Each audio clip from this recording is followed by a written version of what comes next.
I'm Alexa Katao. I'm on our teaching and learning team here at Tutored by Teachers. And my colleague Melissa Tisnato, the great, is here as well.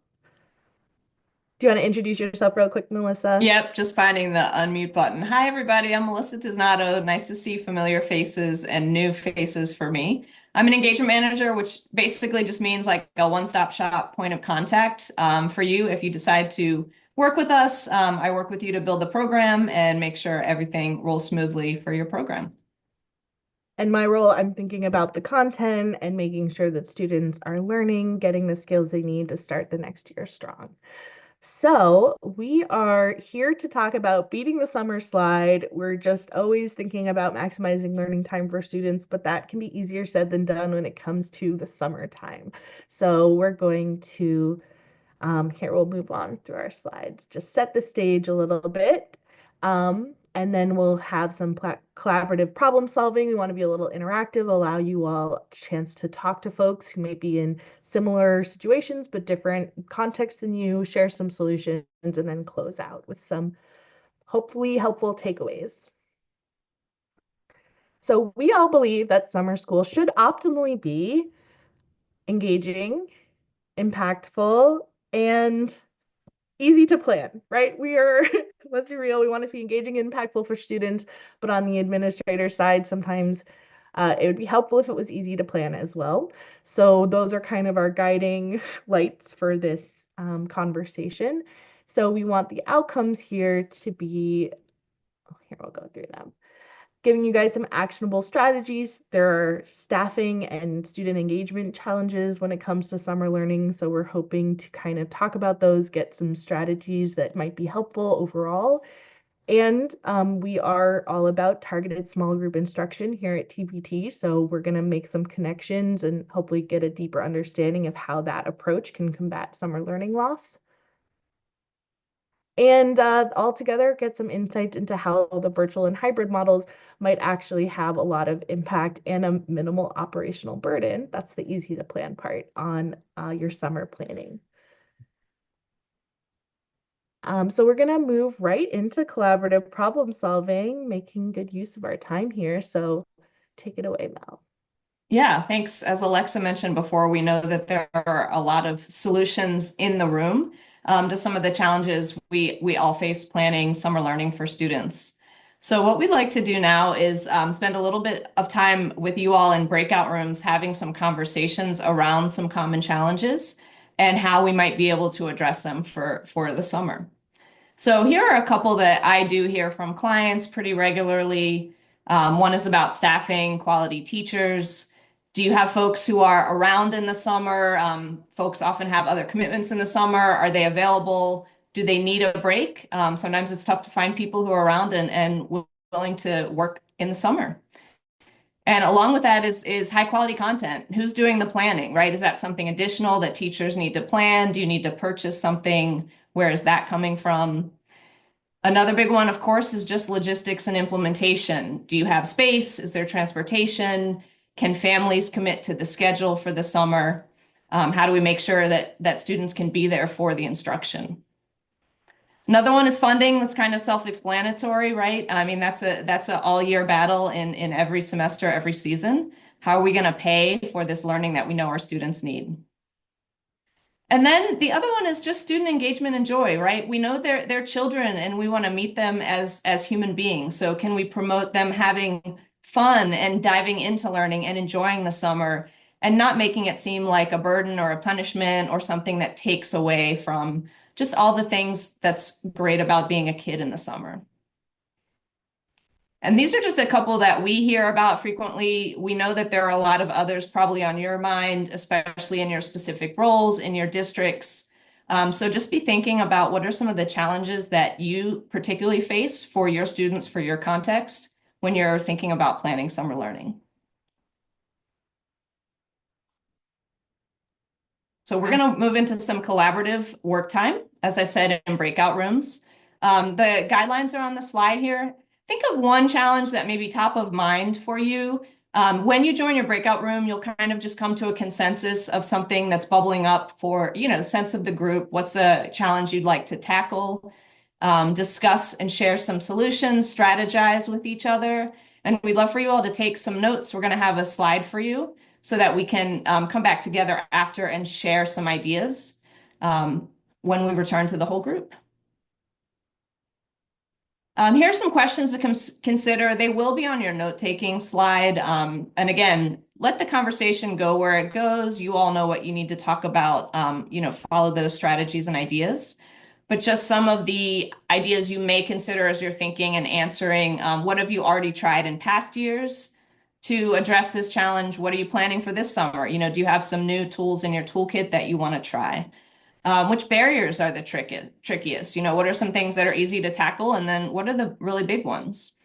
How do you ensure your stakeholders are on board? That's everyone, right? Students, families, teachers, could be board members, community members. How do you get buy-in and have folks understand where you're going? And then the biggest one, right? The impact. How will you determine if it's effective for students? How will you measure the learning? How will you make sure that your program has been a success? So thinking about challenges in mind, thinking about these questions to consider, we're going to give you maybe about 10 or 15 minutes in breakout rooms, again, just to kind of figure out an issue that's bubbling up, share some strategies, share some solutions. And please do take a couple notes so that we can share out at the end. We're also going to, Bruce is going to share a link to the slide deck for you. So you'll actually have access to not just the slides from the presentation, but all the notes collected from the various groups. Great. Well, how were your chats? We're interested to hear some of the challenges and solutions that came up. So I'd love to just hear from a couple volunteers. Be that brave person who just volunteers to share a little bit from your group, and we could hear from a couple different groups. What came up for you all? I can share out. Yeah, thanks. Go ahead. So definitely our top challenge that we talked about was like staffing, but also staffing the teachers, but also the students, transportation for the students, and different things of that nature. For example, my school provides busing during the year, during the summer. That's not necessarily an option. And some of our students that are like our highest stakeholders that we really want here, need transportation if their parents work or something like that. So when we were talking about planning for this summer, actually the administrator I was with has used TBT in the summer. My school hasn't. It's something we're looking into this year. We use it during the school year. And I think like it might actually help get more teachers on board because we do know like teacher burnout is real. When I was a teacher, I tried to always have my summers off. I'm a summer baby, like I said before. So I really like to enjoy my summers. But just like that buy-in, a lot of our teachers know about the TBT program already here, and they know like it's not as heavy of a lift on them. They're more monitoring and making sure the students are like progressing and listening to their tutors and things like that. So it might actually be a positive because you're not doing so much planning. You're more so taking a step back and allowing them to kind of be tutored in a small group while monitoring them. But that was what we mainly talked about, just the transportation, then also like getting teachers here because they do need a break too, and what that looks like for them.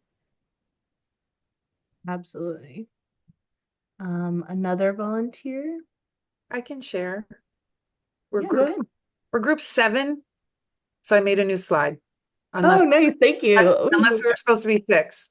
No, that's perfect. That's seven. Appreciate it. So we all had similar concerns about actual student attendance, the kids showing up, cost, quality of instruction, and interest. Quality of instruction, just like the previous speaker was saying, it's not that, I mean, we can have our best teacher, right? Like come, and sometimes just in the summer though, the mode is more like summer camp instead of the targeted instruction like we needed. So that a couple of us talked about. And then some of us have been doing this for a while, it sounds like. So we've been trying to overcome some of the challenges of making sure that we have different staff available for it. Maybe we need to have different days or times of day to accommodate families to make sure that they're there. We've tried outsourcing the program. We talked about pluses and minuses of having in-person summer programming versus virtual programming. And then the length of day, we were in agreement that when it is a shorter program, whether the parents are dropping them off from far away or parents that are working, which is most parents, the length of the day matters. So making sure that it backs up into another program, whether it be a recreation program or some club that's going on, so that there's a longer day, so the parents don't have to turn right back around and pick up the kid after the summer instruction. That's a good point. Kids sometimes want a shorter day, but the parents, that doesn't work. Really good point. Has anyone tried virtual summer or have any more to say about pros We, and cons of that? we did. I'll speak for my school in particular. We've done we're a charter school. We have 45 different sending districts, so the parents have to drive pretty far, a lot of them, to get them here. So in the summer, that's a challenge itself. But before COVID, we did all in person. After COVID, clearly we did virtual because we had to. And then we went back to in person, and we actually had more, the numbers of students went way down. So we did all virtual where they don't have to even drive here. So we worked with virtual instructors, and admin actually jumped in and would check in from afar. So it was there for us much more successful because we had kids at grandma's house, or maybe they were at camp and they took the, hour to eat their lunch and meet with their tutor online. And then, not that I sat there the whole time, but I definitely popped around to the different groups that were online and just checked in. And it worked out for us really great. Like, I think that was the sweet spot for our school.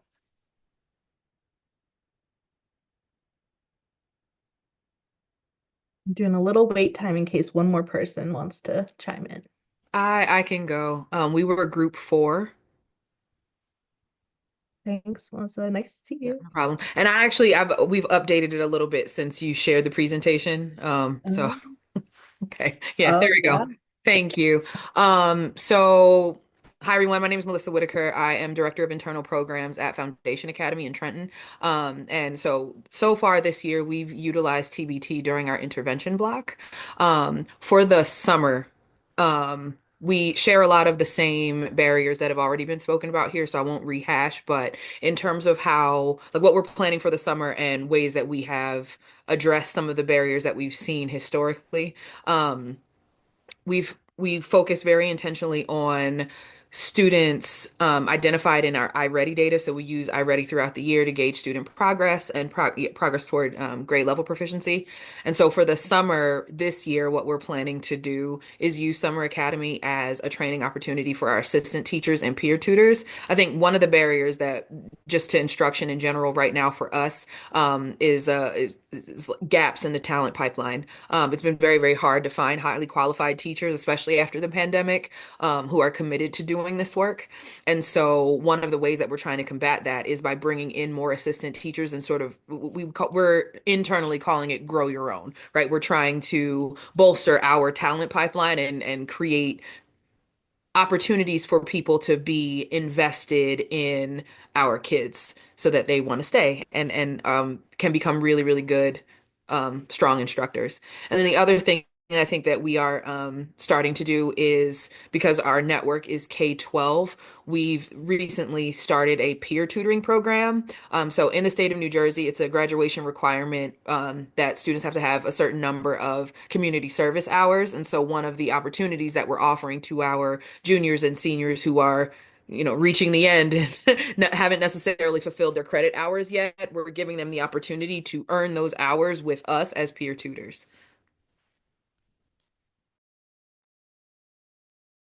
Love that. These are so many good ideas.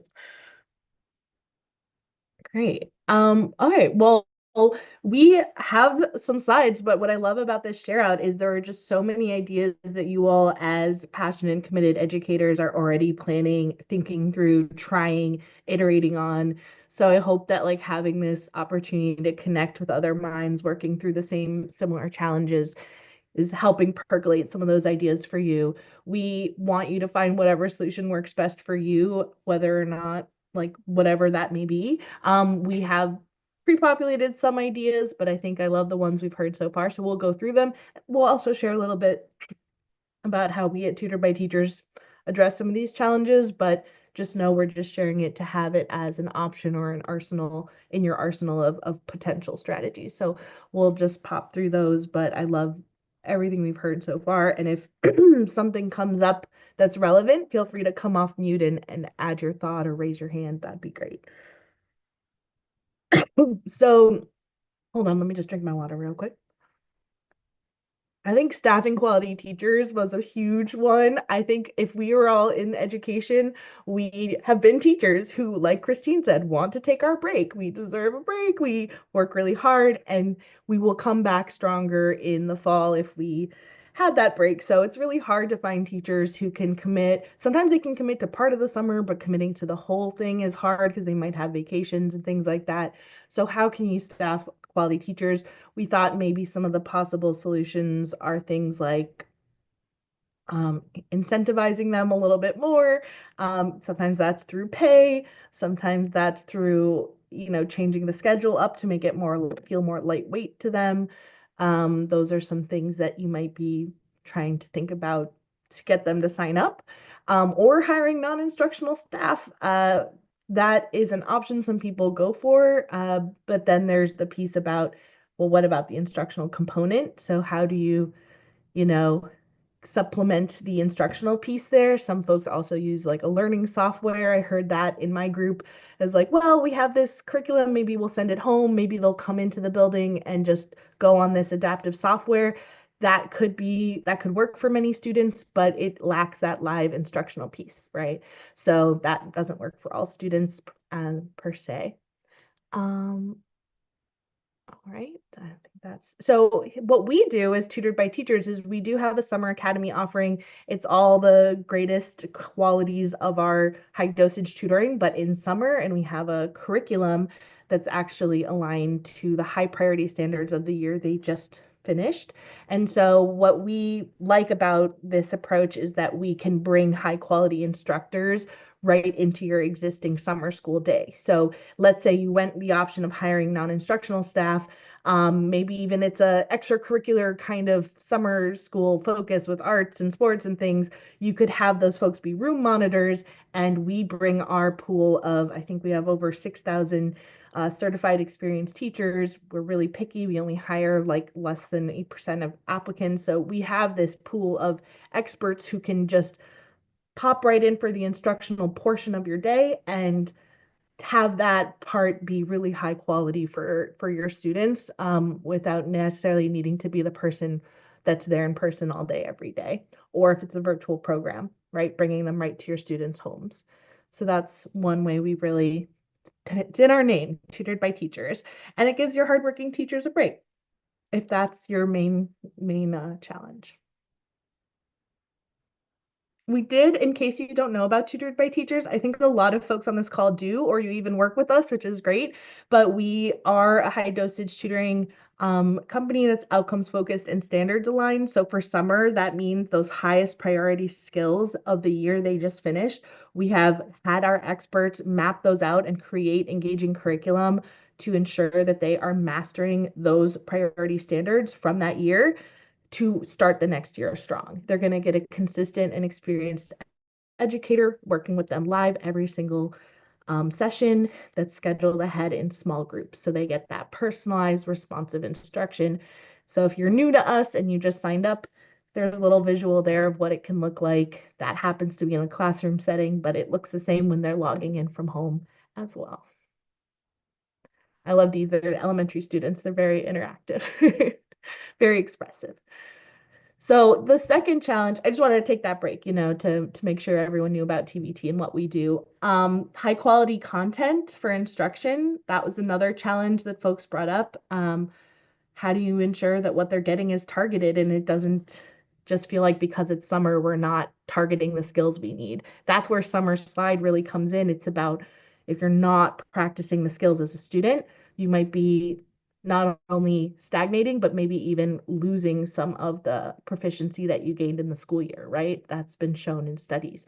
So possible solutions to ensure high quality content. You might, of course, buy or invest in something that works for summer school. Maybe you train folks specifically for summer school. I loved Melissa's idea of kind of having coaches with pre-service teachers or new teachers. It's a really cool idea, where I'm sure curriculum is a piece of that. Or maybe you hire someone to kind of plan the curriculum or pay an instructional specialist. I don't know what other ideas y'all come up with.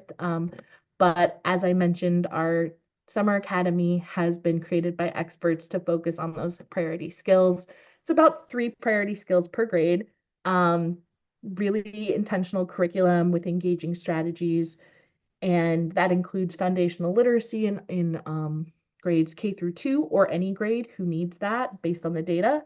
And we have proven outcomes of halting the summer slide in some of our schools that we've worked with. We've really seen that when compared to students in the similar category who did not do our summer programming. The evidence shows that they started the year from end of year to beginning of year. They actually, there's a notable difference to the students who got our intervention over the summer.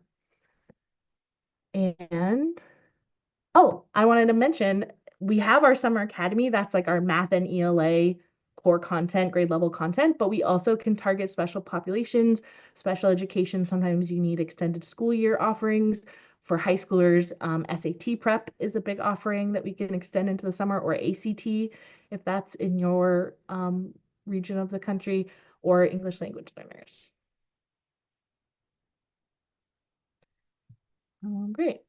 Melanie. So yeah, great. So student engagement and joy, right? We talked about some of you all actually, I love how you started the original intro and chat with joy of summer, right? Some of you all have family celebrations coming up. Some of you all have vacations coming up. So same thing for students, right? We still want to harness that engagement and joy for them, even within summer learning.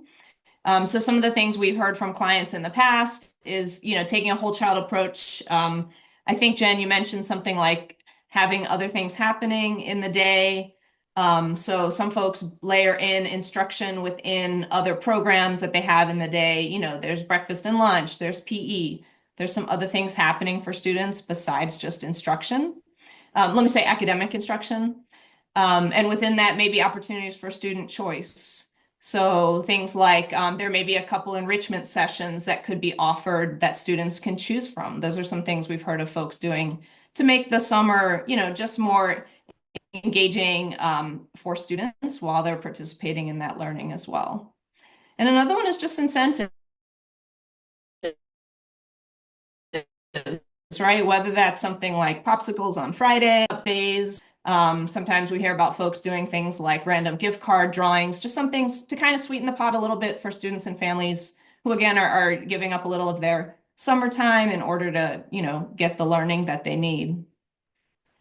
And then how we think about that is definitely the first piece, the whole child approach, right? We want to make sure that we're addressing students as children and human beings in order to get at that academic progress. So engaging strategies within our lessons. As Alexa said, we have specialists who have built our content, and that's not just choosing standards, that's down to actually planning out the lessons for our tutors with a lot of interactive pieces, pieces for students to talk out loud, to type in the chat, to engage with our different interactive platforms like ClassKick and Nearpod and those kinds of things. So students are participating and they're doing and they're active throughout the lessons. Small group interaction, as Alexa mentioned, that's one of the hallmarks of our model, maxing out at about 5 students per tutor. So I had a program one summer that said, wow, the students this summer, we had distance learning in the past where students could kind of just turn their camera off and coast. And in small groups, they really can't do that. The tutors will call on them, invite their participation, invite them to interact with each other. And again, verbally within the platforms. So just making it really engaging for those students. And personalized attention, right? With only 5 students per tutor. And as Alexa mentioned before, the consistent tutors. So it's the same tutor every session. So they really get to know each other. They can really build on the student's strengths. They can really address their needs in a way that's very personal and specific for each individual student. So all of these are pieces that contribute to students feeling really important, that tutoring is a fun place to be or summer academy. And it also allows them to really maximize that potential for academic growth.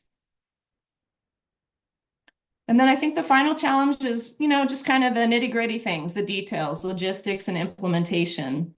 I heard some people mention things like transportation, right? We have a bus during the year. We don't have a bus in the summer. Can I get students on campus? Do parents have to drive far to drop their students off? Sometimes that's a real challenge. And some folks also mentioned scheduling, right? What time of day, what days work? Is there a bus on a certain day? Can families get there at a certain time? What about families who work? Someone mentioned something like having a shortened summer day doesn't always work even for parents who may be able to drop students off. And then to turn around and pick them up right away is not feasible for all families. And then the other piece that we were thinking about is family comms, right? Someone mentioned attendance, so sometimes that's a piece of it. Are families well informed of the program? Do they get reminders if students aren't there? How do we get people signed up and registered? How do we get out all the information about the schedule and things like that? And what we were thinking about too is we talk a lot about teachers being burned out in the summer, but we know school leaders and administrators also can get burned out, right? So you're dealing with all these nitty-gritty logistical details in order to get to the instruction, and they can pile up and be a burden, on school leaders as well as on teachers.